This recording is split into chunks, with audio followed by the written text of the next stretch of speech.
You know, are you romantically interested in me?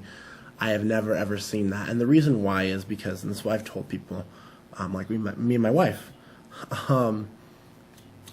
we're best friends. Like, she is my best friend, and really, to have a great romantic relationship, you should find someone who is who you're attracted to, who is your best friend. It's blending this deep, really, it is a blend of this deep friendship of the good blended with passion and desire and that, erotic attraction. If you can find someone who you have both those things with, that's when you're going to have a great romantic relationship. Because to love in the eros way, the romantic way, you need a lot of these qualities that we're reading about in the philia love. You need actually most of those qualities just deeper, stronger. So to have a close friendship with the opposite sex is difficult unless it's in a group setting or a couple setting. I'm great friends with people who we hang out with as a couple, with the girl on the other side, and it's fine. But it's not awkward because everyone knows where everything is. Even if it's possible to establish, because people are going to be like, well, I have a friendship that's completely platonic and it works, and we can be together alone and it's fine. It doesn't hurt anyone else that, I may be involved with romantically. Even if you can do that, there's still an issue of trust between that person you might be involved with or the person that other person might be involved with. So maybe you're the single person and that person that you're friends with has a romantic interest. You're still putting off to everyone who's looking in that there's something wrong going on. You're putting off to your mate or their mate that something else is wrong, that something's wrong with what's going on. And if you're both single and this person's that good of a friend, I wouldn't be so afraid to let something develop if you're both single. It could be the best thing that ever happened because, if you become great friends can make great lovers. I know that from experience. But anyways, so I hope that answers the question. If you want me to specify a little more, please ping in again and let me know what's going on. And thank you for the great question. So what I was talking about, and let me get back to my point about the selfish feelings that I think stop us from having these friendships, these types of friendships of the good. It's the same selfish feeling that drives our incompleteness in romantic love. As I said before, the basic of a great romantic relationship is care for the other person. It's a deep concern for the other person. And I think that I wonder, perhaps, that is it our inability to have these relationships that erodes at our society, or if it's our eroding society that stops us from being able to have these relationships. I don't know. It's a chicken and the egg question, Is it that and I think maybe I'll answer that question a little bit more when I talk about parental love and familial love. Wow. Okay, well, my dad's watching the show. Great comment. Thanks, Dad. No. Wow. Okay. Anyways, so that's the question, and I don't know. I don't know what the answer is to that. I'd like to know. I don't know if it's ever going to be possible to fully answer that question, but please ping in with your comments about that. I'm going to move on in a little bit, but keep pinging in about this, and I'll come back to it later in the show. In the Bible, Proverbs 27:17 says, and this is New King James Version, "As iron sharpens iron, so a man sharpens the countenance of his friend." The type of friendships we build are the type of people we become. And the type of people we become is the type of society we build. That's why evaluating who we are as friends, who we have as friends, is crucial to who we are as a society.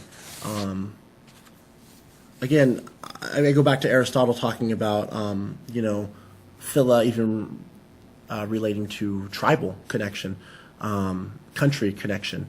And so I think in a deeper way, the friendships we have, the personal friendships we have, are what build us as a country, what build us as a nation, what build us as a people. We can't try to possibly say that our friendships don't affect us. People say, well, people I hang out with don't affect me, this and that. And in one way or another, they're going to, whether it's positive or negative, they're going to affect you. There's no way around it. We pick up little things from our friends. We learn things about our identity from our friends. Even from a childhood, when you think about growing up in the playground, why do bullies hurt so much? We may not even consider them friends.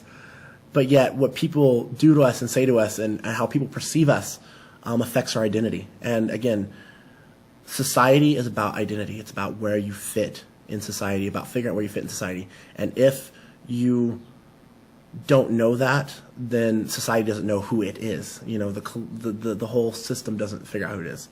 I think, yeah.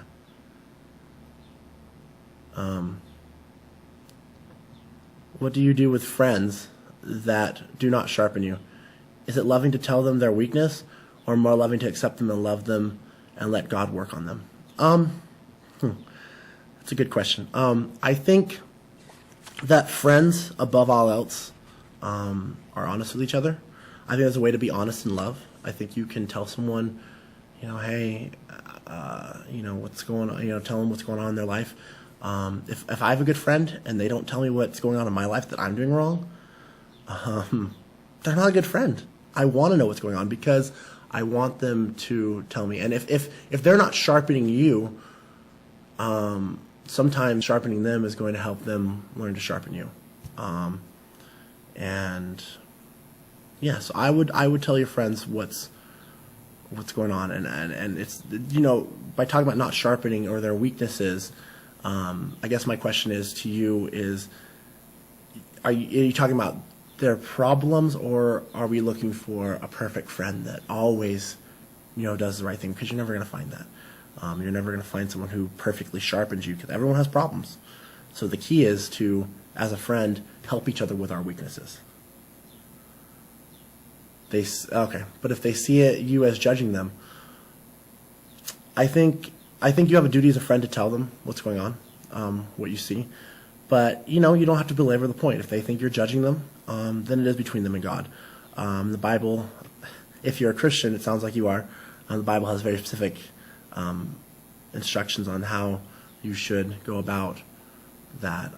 If they don't see it as a problem, bring someone else along with you who they would respect their opinion within your Christian community. Talk to them about it. If they still don't see it as a problem, bring a pastor they would respect into the mix and talk to them about it. If they still don't, then it is between them and God, and you've done your duty as a friend, and you should continue to love them, and hopefully one day God will work on their heart. And if they're a believer, then the Holy Spirit will work on their heart. So that's my answer for that. Yeah, I would say if they consider you judging, if you've told them, and you've told them in love, not judging, then I think you should definitely, if you've done these things I'm talking about, then you can leave it alone and let God deal with it and pray for them. Good question. Really good question. I think the biggest thing about that, though, is that people have trouble is, I think your question actually brings up a huge, let me backtrack. Your question brings up a good point.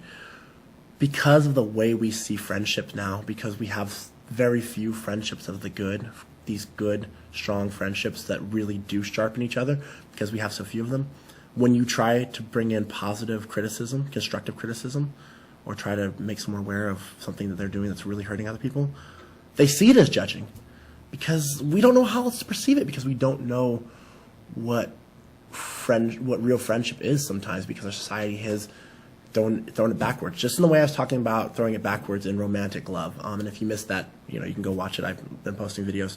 As we flip things upside down in romantic love, in friendship, we've done it as, well, you're going to criticize me, you're judging me, or you don't approve of my way of life, or you don't this or that. No, I'm trying to be your friend and trying to tell you, hey, your life could be better this way, and I want your life to be better. It's the same way the same way Jesus Christ, as our friend, God doesn't put rules in the Bible, and Jesus doesn't tell us to do certain things because he wants to make our life miserable. Because I want your life to be better. I want your life to be fulfilled. I want your life to be, joyful, and I want you to have abundant life, is what Jesus said. And he tells us to do these things. And in the same way, he's the perfect friend. But in these same ways, we need to be able to accept our friends' criticism to these types of things, and be able to accept our friends' criticism to have a better life. And that's the one thing I'd ask you too. If you're offended by your friend, considering your criticism and judgment, the one thing I would say is make sure that when your friends do the same thing to you, when your other friends do the same thing to you, make sure that you don't make the same mistake your friend does. So that's one great thing you can learn about being a good friend from the situation. Anyways, I'm going to take a break. Sean, are we ready for a break? Okay, I'm going to take a break, and I'll be back with some more. All about it. Whoa. We're going to shake you all night long on Tower TV. Now move to Friday nights at 6 p.m. West Coast time, baby. We'll see you at the show on CentralValleyPop.com. We'll see you at the show.